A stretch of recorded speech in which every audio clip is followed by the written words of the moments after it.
Happy Monday morning to everybody. Hopefully, you didn't hit St. Patty's Day too hard and are paying the price to start the week off on the wrong foot. Or maybe you are. I don't know. No judgment here. Do what you got to do. Anyways, pretty exciting weekend. I've said this. I know, I said I wouldn't talk a lot about basketball because at that point it was kind of like a rocky road for the men's team.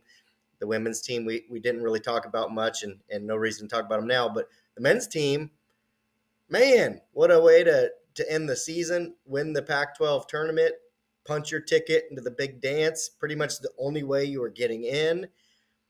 And it's just a reminder, okay? So, I know we started the discussions a few weeks ago. Is Dana on the hot seat? Should Dana retire? Lots of conversation. I'm not advocating any of it. Personally, here was my belief. Okay, personally, I think that I do believe that Dana Altman was probably considering the idea of retirement at the end of this season, and I don't think it was a forced retirement, and I certainly don't think that if you're Oregon, you're firing him. That doesn't make any sense to me. The guy's a winner. He's like, who are you going to replace him with, right? I mean, that's the key. Dana's earned the right to stay here, in my opinion, and that's how I felt before the Pac-12 tournament. So only makes that argument even stronger now, of course. But no, I think that for me, I think there was probably internally a real possibility that Dana, might consider retiring at the end of this season. And then you go and you win that, and who knows what's ahead, right? Who knows? I mean, you're betting on Dana Altman in the March Madness tournament. I mean, that's a guy you want to bet on, right? He figures it out one way or another when the lights are on. But you start to wonder, like, okay, does that like does that winning that and what happens next potentially change that decision? Maybe he, thinks he's got enough pieces to come back and make another run next year. I don't know. We're all just guessing, and it's fun to talk about. That's why we're here, and that's just kind of me riffing off the top of my head, about Dana Altman. But obviously, an impressive win over Arizona. Arizona didn't play especially well, but that doesn't matter. Your job as Oregon is to take the court and beat the other team, regardless of if they're playing good or bad. Your job is to win. They won. Okay. You can't control what they're doing. But then you really kind of exercise the demons, if you will, because Colorado's been, Oregon's thorn in the side this year, haven't beat them yet this year.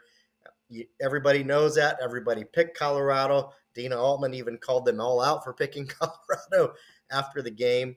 And I don't blame them for picking Colorado. I mean, they won two of the games this year. But, Oregon goes out there and just grits out a win. And that's kind of, cool to see Cuisinart playing some really good basketball. And then Foley Dante is a guy that I've always loved, just plays with passion.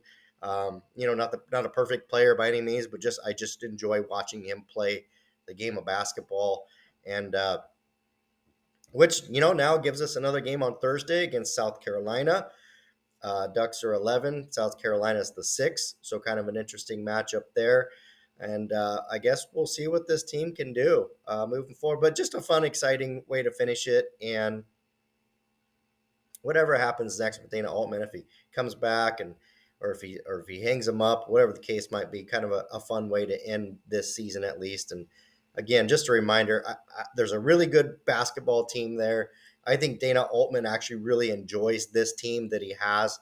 There's just, the best ability is availability, right? And they have not had that this year. So that's been the Achilles. Anyways, Oregon football was next on my list. 2 practices, and now they're going to take a break for a little bit. So not a lot to write home about there. Both of the practices, media was available to go for the first 15-ish minutes and basically watch kick returns and punt returns is basically what you did. So you're just charting who's out there in a red jersey and who's there and who's not.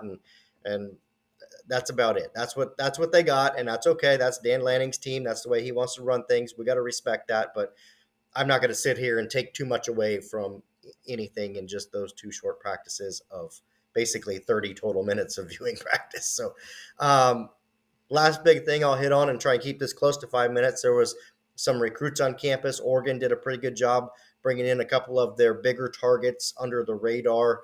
I mean, just without raising a bunch of headlines. 4-star offensive tackle Ziar Addison was on campus. I talked to him briefly last night about the visit, had glowing things to say about Oregon.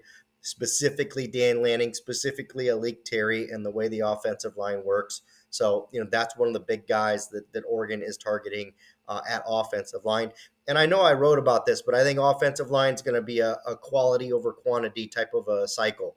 You're not going to see them taking a lot of projects, okay? And that's okay. There's developmental guys, and that's okay. You need some of them on their roster. I think Oregon's already got some of them on their roster currently. I think they're looking for, hey, we're looking for guys that are going to come in and compete, for those, basically for the first, second team and really push. That's what we need. So a guy like Zaire Addison and the other guys they're targeting, it's going to be quality over quantity.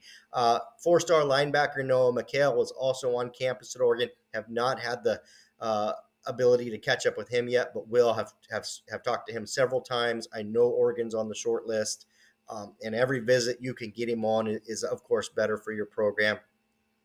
And again, I will remind you, it's not specific to offensive line only, but Oregon's going to take probably a smaller class by their standards, probably closer to 20 than 30 if I had to guess, depending on attrition. And I think if you're Dan Lanning, you're really looking for guys that can contribute, guys that are ready. You're looking for that talent. So this roster has elevated every year, and I think it's at a level now where you're looking to fill holes and find those quality players. So I think you'll see, like I said, I think the average star rating of this class might possibly be the highest that Dan Lanning, ends up signing at Oregon to date. And so I want us to kind of really focus and look on that as it fills out the rest of the way. That's all for this Monday. I'm good to go. I'm not hungover, and I'm going to get back to work on the old computer, and I will maybe see you guys tomorrow.